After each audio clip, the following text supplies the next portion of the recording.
بسم اللہ الرحمن الرحیم۔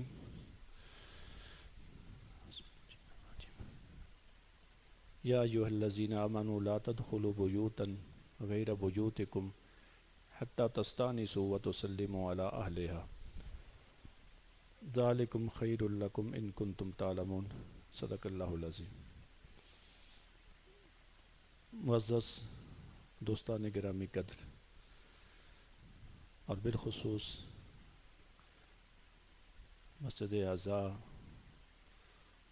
کی رونق حضرت علامہ مفتی علی اصغر صاحب، اللہ تعالیٰ ان کے فیوض و ثمرات کو دیر تک قائم رکھے اور ان کی برکت سے امت مسلمہ کو نفع عطا فرمائے، کہ جو ہر سال اتنا خوبصورت اہتمام کرتے ہیں کہ آپ حضرات کو اعتکاف ہی نہیں بلکہ اعتکاف کے ساتھ ساتھ اعتکاف کی اثر روح بھی حاصل کرنے کا موقع ملتا ہے۔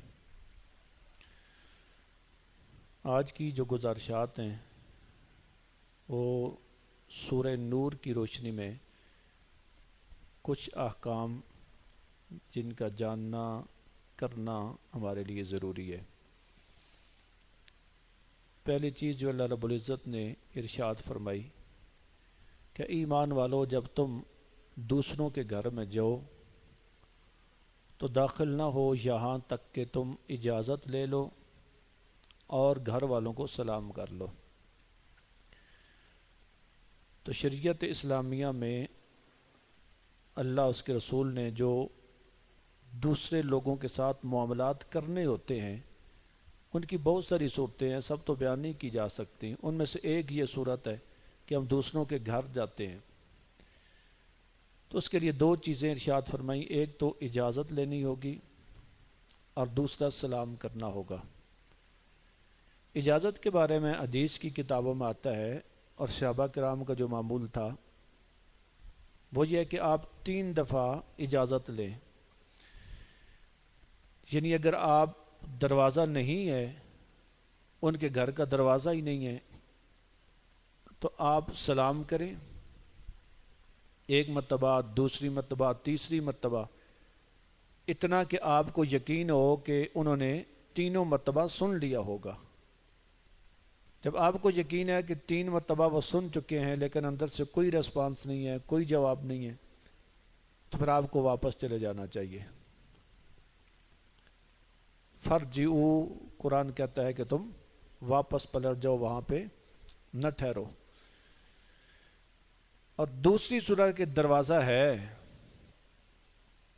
آپ نے دستک دی ہے، بیل لگی ہے، آپ نے بیل دی ہے اور آپ کو یقین ہے کہ بیل کی آواز اندر پہنچی ہوگی یا دستک کی آواز اندر پہنچی ہوگی، تو پھر آپ ایک مرتبہ دستک دیتے ہیں یا بیل دیتے ہیں، نہیں، دوسری مرتبہ نہیں، تیسری مرتبہ نہیں، یا آپ ٹیلی فون کرتے ہیں، فون کر دیتے ہیں۔ آج کل کسی سے ملاقات کا ایک اور صورت بھی، آپ اس کے گھر کے باہر پہنچے، آپ نے فون کیا، اس نے نہیں اٹھایا، پھر آپ نے کال کی، اس نے نہیں، پھر تیسری مرتبہ اس نے نہیں۔ تو وقت گزرنے کے ساتھ ساتھ کسی کو یہ بتانا کہ میں تمہارے گھر کے باہر ہوں، اس کی جتنی بھی صورتیں ہیں، ایک مرتبہ آپ اس کو اپلائی کریں، دوسری مرتبہ کریں، تیسری مرتبہ کریں۔ اگر آپ کو کوئی صورت نظر آتی ہے اجازت کی تو فبیا، وگرنہ واپس چلے جائیں۔ یہ جو حکم ہے 3 مرتبہ اجازت کا، یہ ہے۔ اس ضمن میں دوسری چیز عرض کرتا چلوں کہ اجازت کیوں ہے۔ اجازت اس لیے ہے کہ ہر انسان اپنے گھر میں آزاد ہوتا ہے۔ ہم یہاں پہ بیٹھے ہیں، ہم کچھ تکلف کے ساتھ بیٹھے ہیں اپنے لباس کو درست کر کے، لیکن گھر میں ہمہ وقت انسان اس طرح نہیں بیٹھ سکتا۔ گھر کے اندر مستورات ہوتی ہیں، خواتین ہوتی ہیں، وہ اپنی آزاد حالت میں ہوتی ہیں۔ دوسرے مسلمان کو ایک دوسرے مسلمان کی نجی معاملات کے اندر مداخلت کی اجازت نہیں ہوتی۔ اس طرح ہو تو پھر بہت سارے نقصانات سامنے آئیں۔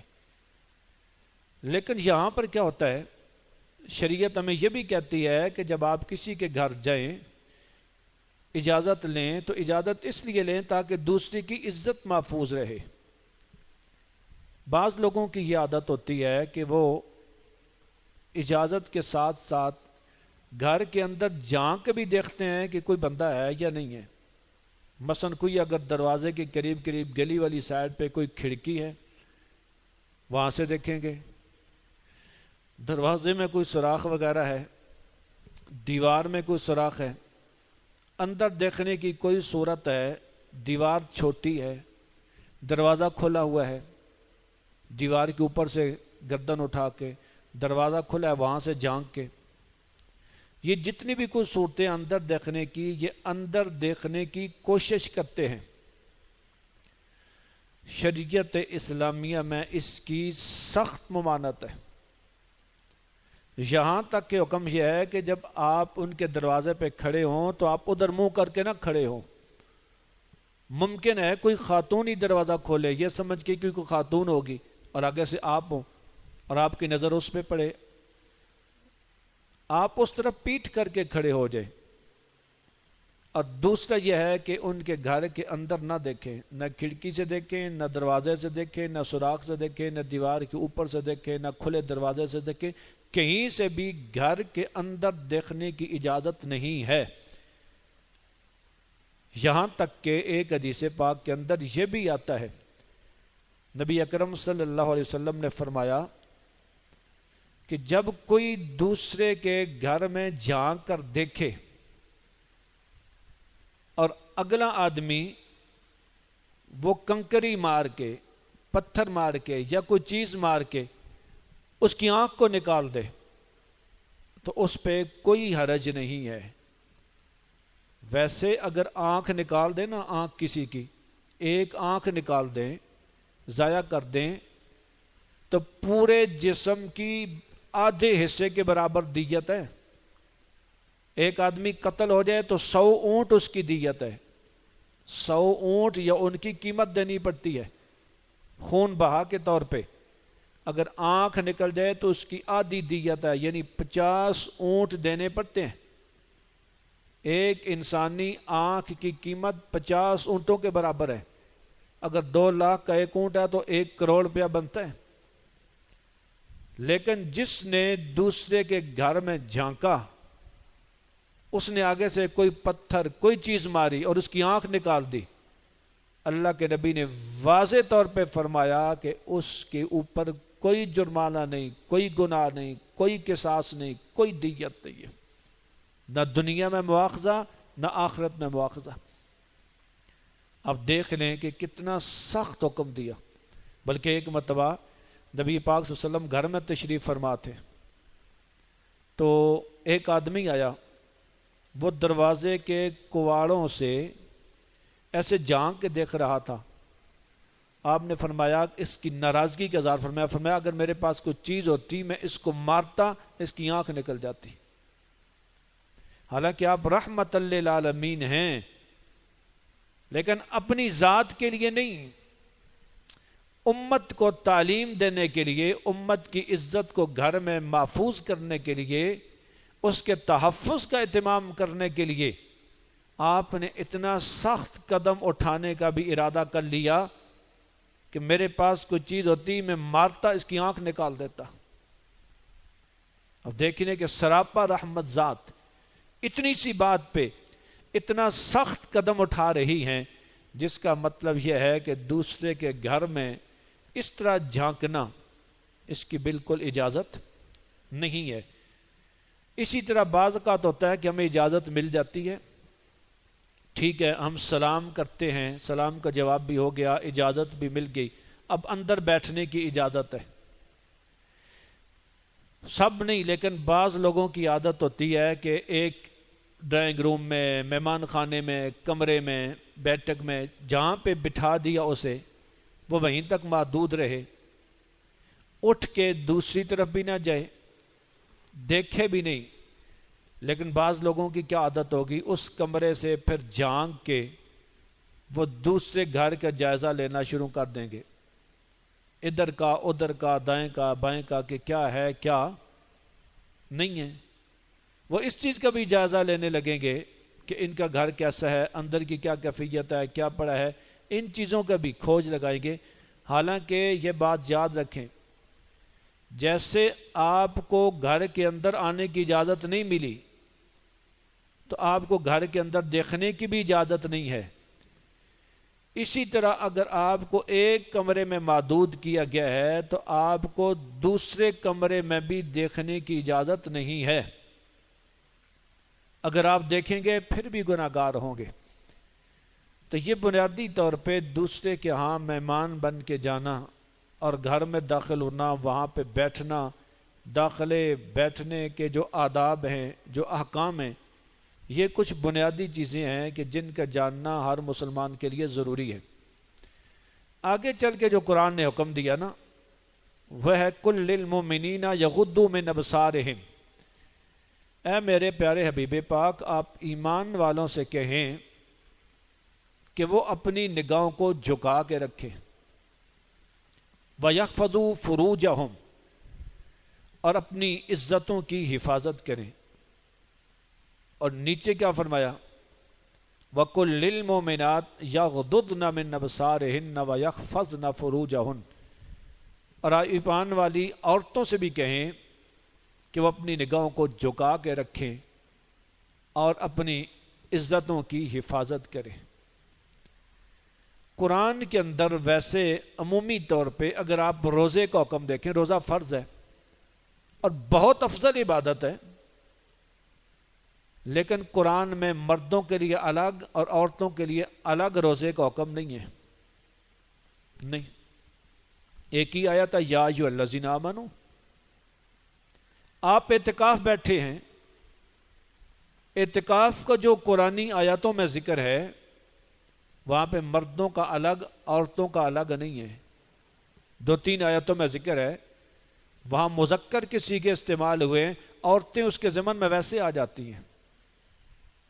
نماز کا حکم ہے پورے قرآن میں، عورتوں کے لیے الگ الفاظ نہیں ہیں، مردوں والے ہی لفظ ہیں، اسی میں عورتیں ہی آ جاتی ہیں۔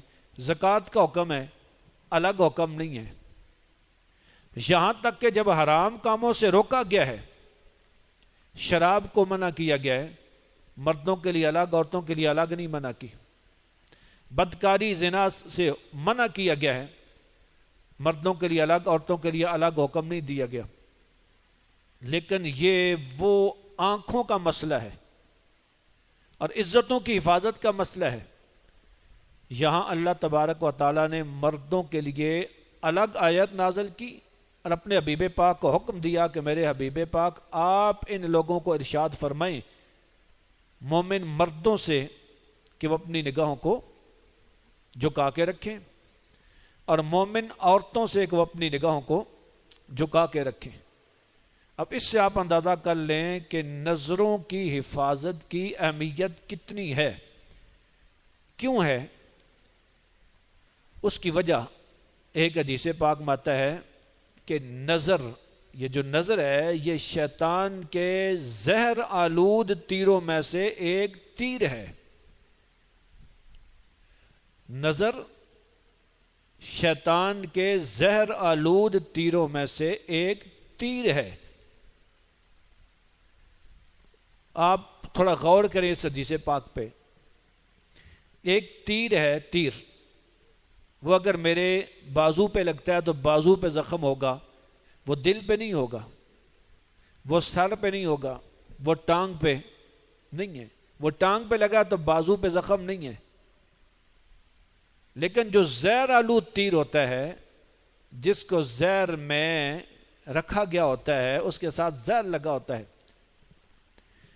ایسی چیز اگر جسم میں پیوست ہوتی ہے تو وہ صرف بازو میں لگی ہے تو بازو میں نہیں ہے، وہ کیا ہے، وہ پاؤں کے ناخن سے لے کر وہ سر تک پورے جسم کو متاثر کرے گی، پورے جسم کو تباہ کرے گی، برباد کر کے رکھ دے گی۔ تو فرمایا کہ نظر جو ہے یہ صرف تیر نہیں ہے، اگر صرف تیر ہوتا تو آنکھوں کو خراب کرتا، کہ آنکھ میں لگا نا، لیکن فرمایا زہر آلود تیر ہے، کہ اس سے صرف آنکھ متاثر نہیں ہوتی، جس طرح زہر آلود تیر سے سارا جسم متاثر ہوتا ہے، اسی طرح اس بری نگاہ سے انسان کا سارا جسم متاثر ہوتا ہے۔ یہ دل میں اثر انداز ہوتی ہے، اور جب دل متاثر ہوتا ہے تو حدیث پاک میں کیا آتا ہے؟ تمہارے جسم میں گوشت کا ایک لوتھڑا ہے دل، اگر وہ صحیح ہے سارا جسم صحیح ہے، اگر وہ خراب ہو گیا تو سارا جسم خراب ہو گیا۔ فرمایا الا ہی القلب والقلب، وہ گوشت کا لوتھڑا دل ہے۔ تو یہ جو نگاہ ہے یہ کیا کرتی ہے؟ دل کو متاثر کرتی ہے۔ جب دل خراب ہوتا ہے تو سمجھو پورا جسم دل اور دماغ کے تابع ہوتا ہے۔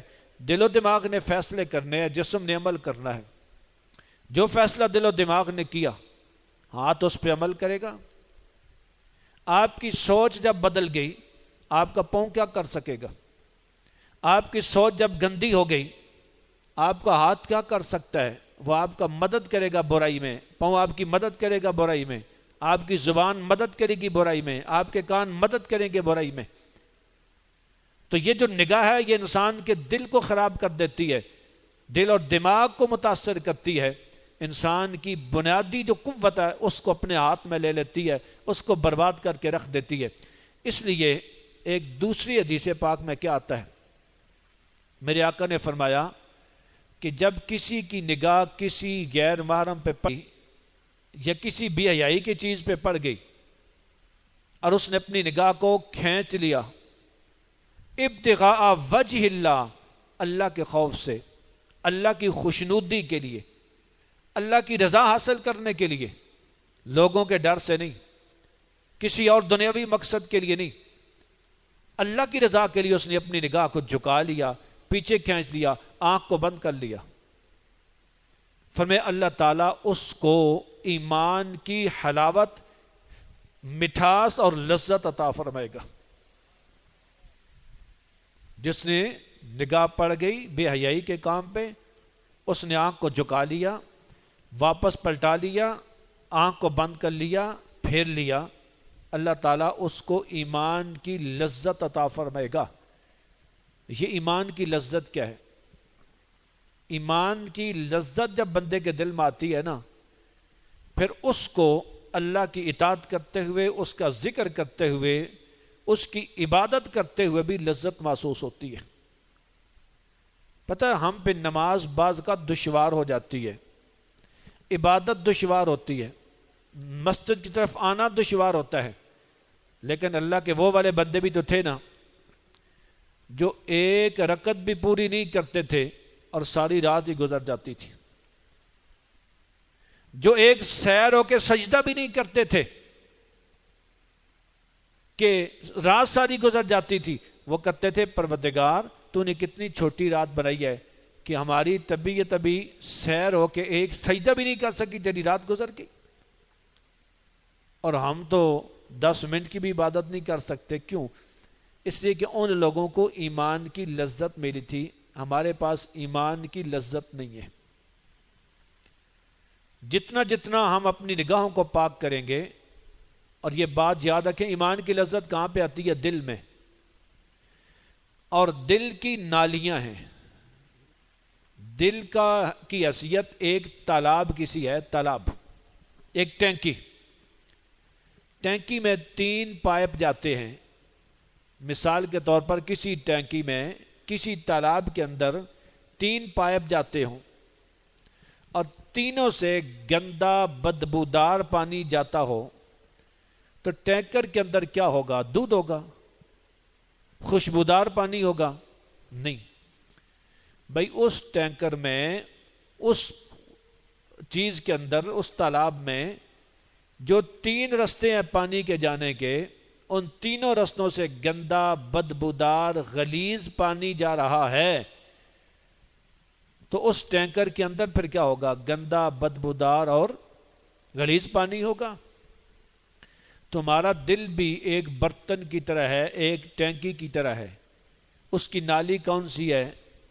کان اس کی نالیاں ہیں، آنکھ اس کی نالی ہے جہاں سے ہم چیز کو اندر لے کے جاتے ہیں، یہ دونوں اس تک پہنچانے والی نالیاں ہیں. اگر یہاں سے بھی گندگی اندر جائے گی، یہاں سے بھی گندگی اندر جائے گی، ہم فوش چیزیں، گندی باتیں سنیں گے، گندے ماحول میں رہیں گے، گندی باتیں سنیں گے، گندگی دیکھیں گے، تو جب یہاں سے بھی غلاظت اندر جا رہی ہے، یہاں سے بھی غلاظت دل اور دماغ میں جا رہی ہے، تو مجھے یہ بتائیں کہ پھر دل اندر سے گندا، دماغ اندر سے گندا ہی ہوگا. اور ہم تو گندے برتن میں تو صاف پانی بھی نہیں ڈالتے. چاہے جائے کہ بندہ دودھ ڈالے یا کوئی اچھا مشروب ڈالے، کوئی نہیں ڈالتا. مجھے یہ بتائیں کہ جب گندے برتن میں دودھ نہیں ڈالا جاتا، اچھا مشروب نہیں ڈالا جاتا، صاف پانی نہیں ڈالا جاتا، تو اللہ تبارک و تعالی ایمان جیسی اس کائنات کی مقدس ترین نعمت کو کسی گندے دل کے اندر اس کی لذت کو کیسے رکھے گا، اس کی مٹھاس کو کیسے رکھے گا، اس کے ثمرات، اس کی شیرینی، اس کی حلاوت کو کیوں کر رکھے گا؟ تو ہمارا جب دل گندا ہوگا، ہمارا اندر گندا ہوگا، تو اس کے اندر پھر گندگی جمع ہوتی رہے گی. پھر وہاں پر ایمان کی لذت نہیں ہو سکتی، پھر ایمان کا پودا، اس پہ پھول نہیں لگیں گے، ان کی خوشبو نہیں ہوگی، وہ خوشبو پورے جسم میں نہیں پھیلے گی، پھر ہمیں ایمان کی لذت نہیں ملے گی، عبادت کی لذت سے ہم محروم ہو جائیں گے. اس لیے اگر آپ چاہتے ہیں کہ آپ کو عبادت کی لذت ملے تو پھر آپ کو کیا کرنا چاہیے؟ آج کی درس سے یہ لینا چاہیے کہ آپ اپنے کانوں کو بھی پاک رکھیں، کوئی غلیظ بات وہاں سے نہ جائے. اور سب سے زیادہ اس زمانے میں ضروری کہ آپ اپنی آنکھوں کو بھی پاک رکھیں، کوئی گندی بات آپ کی آنکھوں کے اندر نہ جائے، کوئی غلیظ، کوئی بے حیائی کی چیز آپ کی آنکھوں میں نہ جائے. اور میں یاد کر رہا تھا کہ نگاہیں جھکا کے رکھیں. کچھ زمانہ پہلے اس کا مفہوم یہی تھا کہ جب آپ سڑک پہ چل رہے ہوں، آپ گلی پہ ہوں، تو آپ نگاہیں جھکا کے رکھیں، دائیں بائیں سامنے والوں کو نہ دیکھیں. اگر آپ رستے کے کنارے کھڑے ہیں اپنی کسی ضرورت سے، تو رستے سے گزرنے والوں کی طرف نہ دیکھیں. ممکن ہے کچھ مستورات ایسی ہوں جو وہاں سے گزر رہی ہوں اور آپ کی نگاہیں ان پہ پڑیں، ان کی عزت کا بھی مسئلہ، آپ کی نگاہیں بھی ناپاک ہوں گی. رستے میں چلتے ہوئے بھی نگاہوں کو جھکا کے چلیں، گلی میں چلتے ہوئے نگاہوں کو جھکا کے چلیں. اور اگر رستے کے کنارے کھڑے ہیں تو کوشش کریں کہ سڑک کی طرف منہ کر کے، گلی کی طرف منہ کر کے کھڑے ہونے کی بجائے آپ دوسری طرف منہ کر کے کھڑے ہو. لامحالہ جب آپ ادھر منہ کر کے کھڑے ہوں گے تو پھر آپ کی نظر تو پڑ سکتی ہے. تو جب آپ کا منہ ہی دوسری طرف ہوگا، آپ اپنے کسی مجبوری کے تحت کھڑے ہیں، آپ سکول کالج کے باہر کھڑے ہیں، آپ کسی ادارے کے باہر کھڑے ہیں، اور آپ کو پتا ہے کہ اندر سے بچیوں نے نکلنا ہے، اندر سے خواتین نے نکلنا ہے، تو پھر بعض لوگ دروازے پہ کھڑے ہو جائیں گے سینہ تان کے، بعض لوگ وہاں پہ کھڑے ہو جائیں گے جہاں سے ان کی گزرگاہ ہے، جہاں سے گزرنا ہے، بعض لوگ سائیڈ پہ کھڑے ہو جائیں گے لیکن جہاں کے ان کو دیکھ رہے ہیں. بھئی وہاں پر بھی یہی بات بنتی ہے کہ آپ اپنی نگاہوں کو جھکا کے رکھیں. وہ کیا ہے؟ اگر آپ نے 2 منٹ 3 منٹ کھڑا ہونا ہے تو آپ ایسی جگہ پہ کھڑے ہوں، اس طرح کھڑے ہوں کہ بلا وجہ آپ کی نظر کسی پہ نہ پڑے. یہ ایک سنجیدہ شریف مسلمان کی بات ہے. اس طرح آپ کو مجبوراً اگر کسی خاتون سے بات کرنی ہے، آپ بینک میں جاتے ہیں، آپ کسی شاپنگ مال میں جاتے ہیں، آپ کسی دفتر میں جاتے ہیں، خواتین کام کر رہی ہیں، تو بعض لوگ کیا ہے، سر سے لے کر پاؤں تک اس کو جھانکیں گے، اس کی باڈی کو دیکھیں گے، پھر بات کریں گے آنکھوں میں آنکھیں ڈال کے. لیکن نہیں، ایک صحیح مسلمان جو حضور کا امتی ہے، نوجوان جو دین کو سیکھا ہوا ہے، فقط نماز پڑھنے کا نام نہیں ہے، صرف چند عبادات کا نام نہیں ہے، اپنے پورے جسم کو اللہ کی اطاعت میں کر لینے کا نام ہے. آپ وہاں پر بھی اپنی نگاہوں کو جھکا کے رکھیں اور اس کے ساتھ بات کریں. یہ ساری چیزیں جن کا اطلاق ہوتا ہے یہ ہمارے پیش نظر ہونی چاہیے. لیکن میں عرض کر رہا تھا کہ وقت کے ساتھ ساتھ نگاہوں کو جھکانے کے معاملات وسیع ہوتے جا رہے ہیں. پہلے یہ تھا کہ ہم گزر رہی ہیں، سڑک ہے، گلی ہے، کہیں گئے ہیں، کہیں کھڑے ہیں تو مسئلہ ہے، لیکن آج وہ اس سے بھی کام آگے چلا گیا۔ آج آپ تنہائی میں بیٹھے ہوئے ہیں، پھر بھی نظر جھکانے کا حکم ہے، اس لیے کہ آپ کے پاس یہ ایک ایسا آلہ ہے جو گلی سے، سڑک سے، خواتین کا جو سنٹر ہے جہاں پہ ہیں ہی خواتین ہیں، بازار سے بھی زیادہ نقصان دہ یہ آلہ ہے۔ اس لیے کہ بازار میں آپ کو اندیشہ ہوگا کہ کوئی دیکھ لے گا، دائیں بائیں دیکھتے ہوئے، خواتین کو دیکھتے ہوئے کوئی دیکھ لے گا۔ سڑک گلی میں آپ کو ہوگا کہ کوئی دیکھ لے گا، کہے گا یار یہ سنجیدہ آدمی ہے تو کتنا بے حیائی کی بات کر رہے ہیں۔ ہو سکتا ہے آپ لوگوں کے ڈر سے نگاہیں جھکائیں، لیکن جب آپ گھر میں بیٹھے ہیں، بند کمرے میں، اندر سے کنڈی لگی ہے، کوئی بھی وہاں پہ نہیں ہے، تو پھر تو کوئی بھی دیکھنے والا نہیں ہے نا۔ اب تو گناہ آسان ہو گیا، لیکن اب بھی ضروری ہے کہ آپ یہاں پہ کسی ایسی چیز کو نہ آنے دیں جس سے آنکھ ناپاک ہو۔ اگر چلتے چلتے آ گئی ہے، جیسے کہ آ جاتی ہیں، تو فوری طور پہ آپ اپنی نگاہوں کو جھکائیں، اس منظر پہ نہ ڈالیں کبھی بھی۔ وہاں جس کم کلمی ہے کہ ہمارے ہاں بہت سارے معاملات بگڑ گئے ہیں۔ آپ شادی پہ جائیں، آپ نگاہوں کو پلید کیے بغیر وہاں سے واپس نہیں آ سکتے۔ آپ کہیں بازار کی طرف نکلیں، آپ باہر نکلیں، آپ موبائل اٹھائیں، ہر چیز کے اندر یہ مسئلہ موجود ہے۔ لیکن آج اس سے بھی زیادہ تقوی پرہیزگاری کی ضرورت ہے کہ ہمارے پاس جو آلہ موجود ہے، اس آلے کے اندر گلی بھی ہے، سڑک بھی ہے، سکول بھی ہیں، کالج بھی ہیں، بازار بھی ہیں، اس سے بھی زیادہ اس کے اندر بھی حیائی آ چکی ہے۔ اس لیے اپنے کانوں پہ تالا لگانے کی ضرورت ہے، اپنی آنکھوں کو پاک کرنے کی ضرورت ہے۔ اور یہاں پہ میں ایک حدیث پاک ذکر کرتا چلوں، یہ جو موبائل کا گناہ ہے نا، یہ تنہائی کا گناہ ہے، تنہائی کا گناہ۔ اور ایک حدیث پاک میں یہ آتا ہے کہ کچھ لوگ قیامت کے دن حاضر ہوں گے تو ان کے پاس پہاڑوں جتنی نیکیاں ہوں گی، پہاڑوں جتنی نیکیاں، لیکن ان کا کوئی اجر نہیں ملے گا۔ کیوں نہیں ملے گا؟ اس لیے نہیں ملے گا کہ ان کی جو خلوت تھی، تنہائی تھی، اس کے اندر وہ گناہ کرتے تھے۔ لوگوں کے سامنے نیکیاں، لمبی لمبی نمازیں، لوگوں کے سامنے روزہ بھی رکھا ہے، زکوٰۃ بھی تقسیم ہو رہی ہے، حج عمرے بھی ہو رہے ہیں، اور نیکی کے کام بھی ہو رہے ہیں، لیکن جب آدمی لوگوں سے چھپ جاتا ہے پھر گناہ کرتا ہے۔ اس کا مطلب یہ تھا کہ وہ مخلوق کے سامنے تو اللہ کی اطاعت، اور جب اکیلے میں ہوتا ہے کوئی نہیں دیکھتا پھر خدا کی نافرمانی۔ اللہ تعالیٰ اس خلوت کے گناہ کی وجہ سے انسان کی جلوت کی نیکیاں ان کو بھی برباد کر دیتا ہے، اس کا کوئی اجر نہیں ملتا۔ اور حضور غوث اعظم نے ایک خطبہ ارشاد فرمایا، اس میں آپ نے ایک حدیث پاک ذکر کی، فرمایا کہ جب کوئی آدمی اغلق بابًا، اپنے گھر کا دروازہ بند کر لے، اپنے گھر کا دروازہ بند کر لے، وَأَرْخَى سِتْرًا، اور پھر پردے آگے کر لے کہ دروازے کے سوراخوں سے بھی کوئی دیکھ نہ سکے، یعنی پوری طرح لوگوں سے محفوظ ہو لے، پھر اللہ تعالیٰ کی نافرمانی کرے،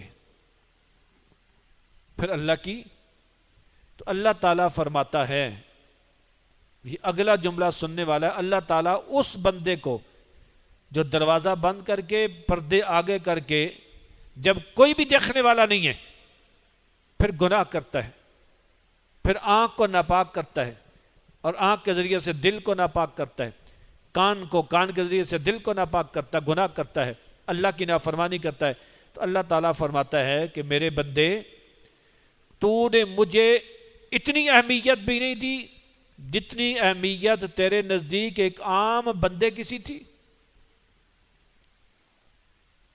اللہ تعالیٰ فرماتا ہے کہ تو نے مجھے اتنی اہمیت بھی نہیں دی جتنی اہمیت تیرے نزدیک ایک عام فرد کی سی تھی، کہ جس گناہ کو تو ایک عام دنیا کے کسی فرد کے سامنے بھی کرنے کے لیے تیار نہیں ہے، وہ میرے سامنے تو کر رہا ہے، سریعام کر رہا ہے، تو کیا میری اتنی بھی اہمیت نہیں تھی؟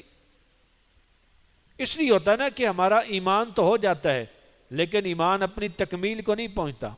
ہمارا ایمان ہے نا کہ اللہ تعالیٰ عالم الغیب والشہادہ ہے، کہ وہ سامنے کوئی چیز کریں گے اس کو بھی جانتا ہے، وہ اکیلے میں کریں گے اس کو بھی جانتا ہے، وہ جو ہمارے منہ سے باہر آ جاتا ہے اس کو بھی جانتا ہے، جو ہمارے دل کے اندر چھپا ہے اس کو بھی جانتا ہے. یہ ہمارا ایمان تو ہے نا. لیکن اگر یہ ایمان مستحکم ہو جائے، مضبوط ہو جائے، پکا ہو جائے، تو پھر ہم میں سے کوئی بھی اکیلے میں جرم نہ کرے، گناہ نہ کرے. لیکن ہم اکیلے میں جرم کرتے ہیں، اس کا مطلب ہے کہ ہمارا ایمان ابھی تک وہ پکا نہیں ہوا، مستحکم نہیں ہوا. تو جب آدمی اکیلے میں گناہ کرتا ہے تو اللہ تبارک و تعالیٰ اس سے ناراض ہوتا ہے کہ تو نے مجھے بندوں جتنی اہمیت بھی نہیں دی. اور ہم اکیلے کے اندر گناہ کر لیتے ہیں. اس موبائل کا استعمال آدمی کرتا ہے، غلط اس کے فوائد حاصل کرتا ہے، اپنی نگاہوں کو وہ ناپاک رکھتا ہے، پھر وہ کہتا ہے کہ اس کو عبادت کے اندر جو ہے نا وہ لذت محسوس نہیں ہوئی. مجھے یہ بتائیں کہ ایک آدمی اگر کانوں کو بھی ناپاک کرے گا، اپنی آنکھوں کو بھی ناپاک کرے گا، تو جس سے ہم چھپتے ہیں فرشتے اس کی تصویر لے لیتے ہیں اور قیامت کے دن مخلوق کے سامنے ہمیں دکھائیں گے، جناب آپ یہ کر رہے تھے، یہ کچھ کھلا ہوا تھا اور آپ یہ کر رہے تھے. اگر ہم سچی توبہ کیے بغیر مر گئے تو یہ ہمارے جرم قیامت کے دن ہمارے سامنے لائے جائیں گے. اس لیے اگر آدمی سے جرم ہو گیا اور ہو جاتا ہے تو آدمی کو سچی توبہ کرنی چاہیے. اور سچی توبہ یہ ہوتی ہے کہ انسان پہلے تو یہ عزم کرے، پہلے تو نادم ہو، شرمندہ ہو، آنسو بہائے، دل سے روئے، آنکھ سے آنسو بہائے اور عرض کرے پروردگار میں نادم ہوں، میں شرمندہ ہوں، مجھے معاف کر دے. اور دوسرا، آئندہ کے لیے عزم کرے، پکا ارادہ کرے کہ وہ اللہ تعالیٰ کی نافرمانی نہیں کرے گا، وہ یہ گناہ نہیں کرے گا. کم از کم توبہ کے اندر یہ دو چیزیں ہوں، پھر آئندہ اس پہ قائم رہے. تو پھر اللہ تعالیٰ کیا فرماتا ہے؟ إِلَّا مَنْ تَابَ وَآمَنَ وَعَمِلَ عَمَلًا صَالِحًا فَأُولَٰئِكَ يُبَدِّلُ اللَّهُ سَيِّئَاتِهِمْ حَسَنَاتٍ، کہ جن لوگوں نے توبہ کر لی، ایمان لائے، نیک اعمال کیے، اللہ تعالیٰ ان کے پچھلے گناہوں کو صرف معاف نہیں کرتا بلکہ ان گناہوں کو نیکی بنا دیتا ہے. بھئی گناہ کا معاف ہو جانا یہ بھی بڑی غنیمت ہے، کہ ہمارا جرم سامنے نہ آئے، یہ بڑی غنیمت ہے. لیکن اس سے بھی بڑی بات یہ ہے کہ ہمارا وہ گناہ صرف معاف نہ ہو بلکہ نیکی بن جائے. اگر ہم نے 1,00,000 گناہ کیا ہوا ہے وہ سارا مٹ جائے، یہ بھی بڑا فائدہ ہے انسان کو. لیکن اگر وہ 1,00,000 گناہ نیکیاں بن جائے تو یہ بھی بہت بڑا فائدہ ہے. لیکن یہ گناہ نیکی کب بنتے ہیں؟ یہ گناہ نیکی تب بنتے ہیں جب انسان سچی توبہ کر لیتا ہے. جیسے ایک حدیث پاک میں آتا نا کہ قیامت کے دن اللہ تعالیٰ بندے کے اوپر پردہ ڈال کے اس سے کوئی بات کرے گا تاکہ دوسرے نہ سن سکیں، نہ دیکھ سکیں. اللہ تعالیٰ سے پوچھے گا کہ تو نے فلاں جرم کیا تھا، گناہ کیا تھا؟ بندہ کہے گا پروردگار کیا تھا، فلاں کیا تھا، فلاں کیا تھا. وہ چھوٹے چھوٹے گناہ ہوں گے. اب بندہ ڈر رہا ہوگا کہ اب تو چھوٹے کا پتہ ہے تو بڑے کا بھی پتہ ہوگا، اور یقیناً ہے، تو وہ بھی سامنے آئے. وہ بیچارہ شرمندہ ہوگا. تو اس نے سچی توبہ کی ہوگی. اللہ تعالیٰ فرمائے گا کہ ہم نے تیری سچی توبہ کی وجہ سے کرم فرماتے ہوئے، مہربانی فرماتے ہوئے تیرے وہ گناہ ثواب سے بدل دیے ہیں، نیکیوں سے بدل دیے ہیں. بندہ ایک دم ہل جائے گا، کہے گا رب کریم میرے تو اس سے بڑے بڑے بھی گناہ تھے. وہ اپنے گناہ خود اللہ کے سامنے لائے گا، یا اللہ یہ بھی گناہ تھے، ان کو بھی نیکی بنا دے. رب تعالیٰ فرمائے گا میں نے سب کو نیکیاں بنا دی ہے. کیوں نیکیاں بنا دی ہے؟ انسان سچی توبہ کر رہا ہے. یہاں سے نکل کر پہلے یہ گناہوں کا زمانہ ہوتا ہے، یہاں پہ آتا ہے تو آدمی سچی توبہ کرنے کے لیے آتا ہے. اور سچی توبہ میں کیا ہے؟ انسان میں پہلے عرض کیا کہ ندامت، شرمندگی، دل کے اندر احساس کہ اس نے جرم کیا ہے، یہ احساس جرم، یہ پہلی چیز ہے. انسان روئے اللہ کی بارگاہ میں، آنسو بہائے. حدیث پاک میں کیا آتا ہے کہ کسی کی آنکھ سے مکھی کے سر کے برابر بھی آنسوں کا قطرہ اللہ کے خوف سے گر جائے، اللہ تبارک و تعالیٰ اس کو دوزخ میں نہیں ڈالتا۔ اتنا مہربان پروردگار، اتنا رحیم اور اتنا رحمان پروردگار کہ بندے کی آنکھ سے آنسوں کا ایک قطرہ بھی گر جاتا ہے، اللہ تبارک و تعالیٰ اس بندے کو دوزخ میں نہیں ڈالتا۔ اتنا کریم ہے۔ تو یہ ہمارے لیے موقع ہے، جیسے خلوت میں گناہ کیے، خلوت کے اندر اپنے رب کو منائیں۔ راتیں آپ کے پاس جاگنے کے لیے، رات کے پچھلے پہر میں اپنے رب کی بارگاہ میں گزارش کریں، پروردگار جرم میں نے کیے ہیں، میری توبہ کو قبول فرما، میں شرمندہ ہوں، اور اگلی زندگی کے لیے میں عزم کرتا ہوں، پکا ارادہ کرتا ہوں کہ یہ جرم نہیں کروں گا۔ تو پروردگار ان جرائم سے مجھے معاف بھی فرما اور مجھے استقامت بھی عطا فرما۔ تو اللہ تبارک و تعالیٰ یقیناً بندے کو استقامت عطا فرمائے گا۔ تو یہ ایک بڑا لمبا تفصیل طلب موضوع ہے، لیکن بنیادی چیزیں صرف عرض کرنی تھی کہ جب معاشرے کے اندر بے حیائی پھیلتی ہے نا، بے حیائی، تو پھر اس کے نقصانات کیا ہوتے ہیں؟ ایک روایت کے اندر آتا ہے کہ جب کسی قوم میں بے حیائی پھیلتی ہے تو ان پہ موت کو مسلط کر دیا جاتا ہے۔ کسی قوم میں بے حیائی عام ہوتی ہے تو اس کی سزا کیا ہوتی ہے؟ موت مسلط کر دی جاتی ہے۔ اب دیکھ لیں پوری دنیا میں موت کی شرح بڑھ گئی ہے، بہت تیزی سے اضافہ ہو رہا ہے، بہت تیزی سے لوگ مر رہے ہیں، اور بغیر کسی وجہ کے معمولی سی بات پہ مر جاتے ہیں، بیٹھے بیٹھے آدمی مر جاتا ہے۔ کیوں؟ اس لیے کہ جب بے حیائی عام ہوگی تو پھر موت کی شدت میں بھی اضافہ ہو جائے گا، موتیں عام ہو جائیں گی۔ اور دوسرا، جہاں زکوٰۃ رک جاتی ہے وہاں قید سالی کو مسلط کر دیا جاتا ہے۔ بارشیں نہیں ہوتی بھی ہیں ایسے موسم میں کہ سارے پھلوں کو، ساری کھیتیوں کو، ساری فصلوں کو تباہ کر کے رکھ دیتی ہیں، انسان کی سال بھر کی محنت ضائع ہو جاتی ہے۔ اس لیے بے حیائی کے نقصانات ہیں معاشرے کے اندر۔ یہ جو نفسیاتی مریض ہے نا، نفسیاتی مریض، ذہنی مریض، اس کے پیچھے بھی جو بہت بڑا کردار ہے نا، بہت بڑا کردار، وہ بھی بے حیائی کا ہے، عریانی اور فحاشی کا ہے۔ اور یہ میں نہیں کہتا، یہ مغرب کے جو ڈاکٹر ہیں، یورپ کے سائنسدان ہیں، انہوں نے اس پہ تحقیق کی ہے، عریانی، فحاشی، بد نگاہی پہ جو تحقیق کی ہے، نگاہوں کو گندا کرنے پہ جو تحقیق کی ہے، اس ریسرچ کے نتیجے میں انہوں نے کہا ہے کہ اس سے ایک تو اخلاقی طور پہ بچے اور جوان تباہ ہو جاتے ہیں، دوسرا جنسی جرائم میں اضافہ ہوتا ہے، اور تیسرا نفسیاتی امراض بڑھ جاتے ہیں، ذہنی مریض بڑھ جاتے ہیں، نفسیاتی امراض بڑھ جاتے ہیں، اور اس کے نتیجے میں انسان خودکشی کرتا ہے۔ لیکن جب انسان وضو کر کے صحیح طریقے سے بسم اللہ پڑھ کے وضو کرتا ہے، پاک ہو کے اللہ کی بارگاہ میں آتا ہے، عبادت کرتا ہے، اس کے گناہ دھل جاتے ہیں، تو وہ گناہ کی نحوست بھی دھل جاتی ہے، اس کا مادی جو نقصان ہے وہ بھی ختم ہو جاتا ہے، انسان جسمانی طور پہ صحت مند ہو جاتا ہے۔ یہی وجہ کہ اللہ کے لوگ وہ بھی تھے جن کے پاس آدھی کھجور ہوتی تھی کھانے کی، لیکن پھر بھی وہ صابر اور شاکر تھے، اور ہمارے پاس انبار لگے ہوئے ہیں، پھر بھی مستقبل کے بارے میں وسوسوں کا شکار ہیں، پریشانیوں کا شکار ہیں کہ کل کیا بنے گا، ہمارا مستقبل کیا ہوگا، اولادوں کا مستقبل کیا ہوگا۔ کیوں؟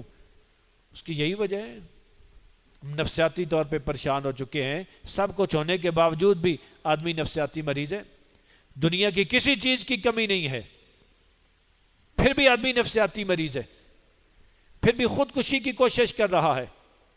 اس کی وجہ کیا ہے؟ میں نے پڑھا تھا ایک کالم، اس نے لکھا تھا کہ ایک آدمی ہے، ایک دوست، وہ لکھنے والا کہتا ہے میرا دوست ہے جو اتنا مالدار ہے کہ اس کی کمپنیوں میں 7,000 ملازم کام کرتا ہے،